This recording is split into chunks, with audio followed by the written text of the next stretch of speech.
दोस्तों, जैसे कि मैं आपको पिछली वीडियो में बताया था कि मेरी एक किराना की शॉप जो पिछले 8 से 9 साल पहले खुली थी, उसको मैं खुलने के 3-4 सालों के बाद ही उसको मिनी मार्ट में तब्दील कर दिया था। और उसी की सफलता को देखते हुए मैं एक बहुत बड़ा सुपर मार्केट खोलने की योजना बना रहा हूं दोस्तों। उसका आधा से ऊपर काम भी पूरा हो चुका है दोस्तों। तो दोस्तों, अगर सब कुछ सही प्लान के हिसाब से चला तो दोस्तों 8 से 9 महीने में मैं वो सुपर मार्केट को ओपन भी कर दूंगा दोस्तों। तो दोस्तों, आज की इस वीडियो में कुछ पॉइंट बताऊंगा जो कि मैंने अपने पर्सनल एक्सपीरियंस के आधार पे अनुभव किया और उसी पॉइंट को किराने की दुकान पे इम्प्लीमेंट करके एक सफल बिजनेसमैन बन पाया दोस्तों। तो दोस्तों, अगर आप एक किराने की शॉप ओपन कर रहे हैं या किराना का दुकान चला भी रहे हैं तो ये वीडियो आपके लिए बहुत ही इन्फॉर्मेटिव होने वाली है। तो दोस्तों, वीडियो को बिना स्किप किए हुए आखिर तक देखिएगा दोस्तों। तो चलिए दोस्तों, देर न करते हुए आज की वीडियो को शुरू करते हैं। तो सबसे पहला मेरा रहने वाला पॉइंट नंबर 1 रहने वाला है दुकान की लोकेशन का चुनाव।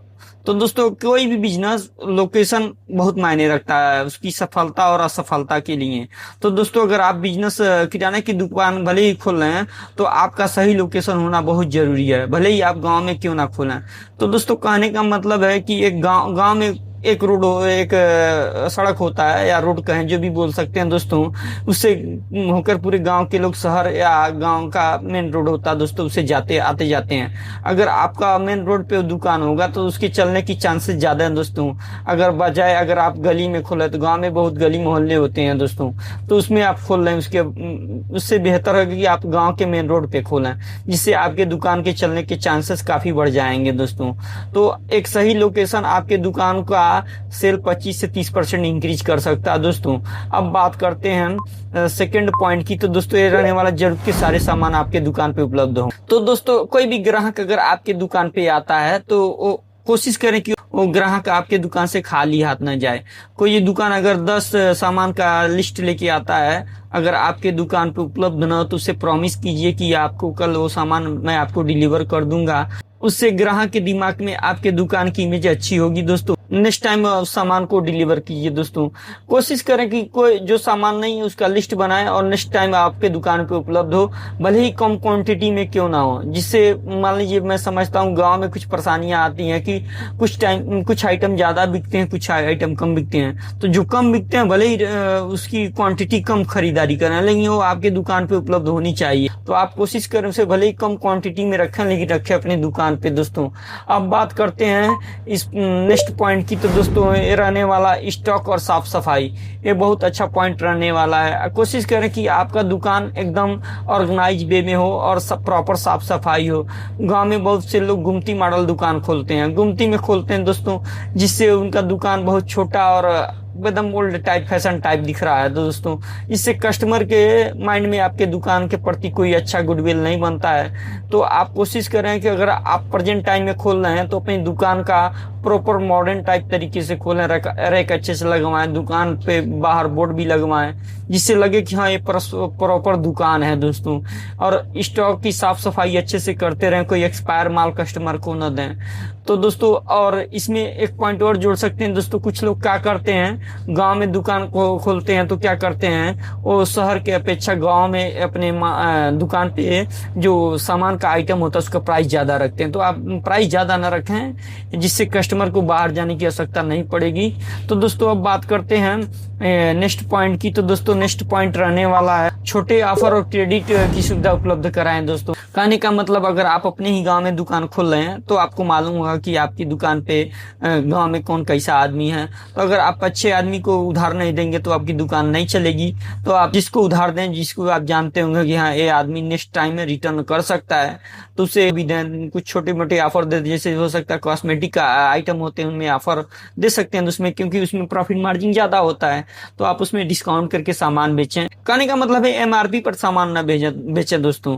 कुछ आइटम होते हैं जो एमआरपी भी बिकते हैं, और कुछ आइटम में जैसे कॉस्मेटिक हो गया दोस्तों, और बिस्किट आइटम में इसमें ज्यादा प्रॉफिट मार्जिन ज्यादा होता है कुछ, तो आप एमआरपी पे से कम बेच सकते हैं दोस्तों। नेक्स्ट पॉइंट रहने वाला डिजिटल पेमेंट अपनाएं अपनी दुकान पे। अब ये बहुत बड़ा पॉइंट रहने वाला है। गांव के लोग बस, जो गांव में किराने की शॉप खोल रहे हैं वो बस कैश पेमेंट ज्यादातर ही लेते हैं। लेकिन मैं आपको अपने पर्सनल एक्सपीरियंस के आधार पे बताता हूँ। मेरे गांव के लोग बहुत से दिल्ली बम्बई रहते हैं, यानी बाहर कमाते हैं, और वो मेरे दुकान पे पेमेंट कर देते हैं, ऑनलाइन पेमेंट करते हैं और उनके घर वाले सामान लेते हैं। इससे मेरा जो दुकान का सेल है 20 से 25% इंक्रीज हो जाता है दोस्तों। तो आप डिजिटल पेमेंट भी अपनाएं, जिससे आपका सेल डेफिनेटली बढ़ेगा दोस्तों। पॉइंट रहने वाला है, हर दुकान पे फॉलो किया जा सकता है दोस्तों। गुड बिहेवियर यानी अच्छा व्यवहार, कहने का मतलब अगर आप कस्टमर से तू तड़ाप करके बात करते हैं, लड़ाई झगड़ा करते हैं, तो इससे आपके दुकान नहीं चलेगी दोस्तों। अगर कोई कस्टमर कैश में 1-2 रुपए कम दे रहा तो उससे आप लड़ाई झगड़ा ना करें दोस्तों। कहने का मतलब है कभी कभी हो जाता है कि कोई कस्टमर जानबूझ के देना भी नहीं चाहता, झगड़ालू होता है कोई, तो आप उससे ज्यादा बहस ना करें। वो ऐसा रेट लगाएगा जैसे लगेगा कि जैसे किराने की दुकान पे जैसे आपको और करते होंगे तो आपको मालूम होगा दोस्तों, उतना प्रॉफिट मार्जिन नहीं होता, यानी मार्जिन नहीं होता। लेकिन कोई कोई कस्टमर ऐसा आता है जो बोलेगा तो आपको बहुत गुस्सा आएगा, लेकिन आप गुस्से को बर्दाश्त कीजिए और उससे लड़ाई झगड़ा मत कीजिए। बोलिए भाई जहाँ आपको मिलता है वहां पे आपको ले लेना चाहिए। हम बात करते हैं लास्ट और अंतिम पॉइंट की, जो बहुत महत्वपूर्ण होने वाला है। तो दोस्तों रहने वाला धीरे धीरे अपनी दुकान का विस्तार करें। जैसे जैसे आपकी दुकान चलने लगी दोस्तों, तो आप नए नए आइटम अपने दुकान पे ऐड करते जाएं दोस्तों। कहने का मतलब यह है कि जैसे मैं शुरू में जब अपनी दुकान खोला था बस किराने का सब सामान ही रखता था, बाद में मैंने फोटो कॉपी ऐड किया, उसके बाद वो कॉपी किताब भी ऐड किया दोस्तों, जिससे मतलब आप छोटे जनरल और सामान बढ़ा सकते हैं दोस्तों। कॉस्मेटिक का साग सब्जी भी बेच सकते हैं, उसमें फ्रूट भी बेच सकते हैं अगर आप अपनी दुकान पे जगह है तो दोस्तों।